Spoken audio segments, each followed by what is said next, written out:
This is basically a simulation replication of Dr. Stiffler's latest device. And this is not a replication because I'm not using the correct driver for it. But he has come up with something called static field modulation. I believe that's how it's called. And it's a Cree-light LED board that goes off at I don't know what the higher voltage is, but it's out of a light bulb evidently. He's got a bridge rectifier, and then he's got a ferrite core toroid that's wound with two windings that are joined at the bottom, and then they go off into the bridge rectifier, which feeds the LED board. And then he's putting magnets on the toroid, and then he's fed into the magnet with a signal generator. One lead, no ground, no nothing, one lead from a signal generator. And I think he said it was at 20 some odd volts. I don't know what the waveform is or what the frequency is, but to put away the fears that it was having a ground path back, he put it in a Faraday box that he built up today. And this is the simulation of that Faraday box. What it is it's a box with aluminum foil on it. I'm using the mini Tesla coil driver to simulate this. This is not correct. This would be a signal generator wire from a signal generator. And like I say, it's not what's happening here. His is just coming off a signal generator, which I don't have. But then the Faraday box is put on a plastic bowl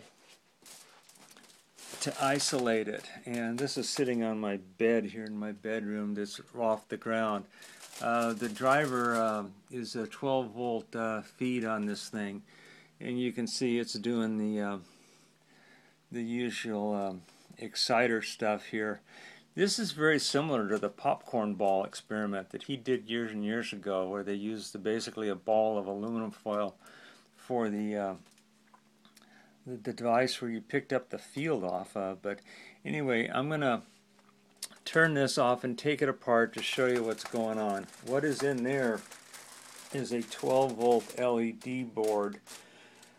Not like his, but it's a 12 volt LED board lit up about halfway. So this here again is a simulation of the replication, and Slider's kind of doing the same thing. Let me unplug this and I'll show you what's going on. Okay, everything is dark inside now. Take this all apart.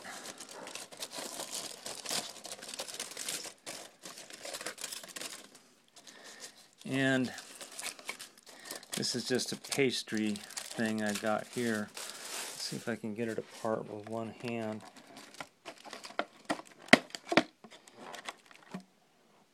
Let me set the camera down a second. Sorry, guys.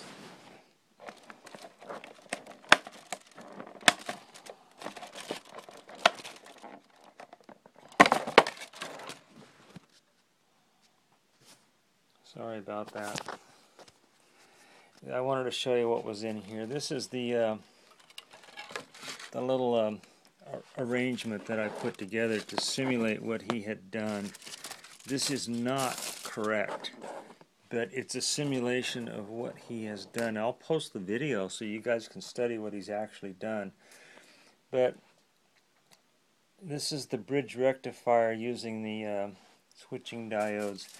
And then he has a LED board like this, only it's out of a light bulb. I believe it's a Cree light bulb board. And then it's a toroid on the back there with these magnets on it. And this is what I'm using for my driver, is that mini Tesla coil. Now, this is not how his is done. His uses a signal generator. And I don't know how that works, but it's got to be something in the megahertz. He says it's about 20 some odd volts that comes out into it. He's given a video on basically how this is put together, but it's not in detail, so we really don't know specifics on how this is all put together. Mine is very different, so is Slider's. But go on over to Dr. Stiffler's site and take a look at that thing. and he's calling it the SFM. Thanks for watching.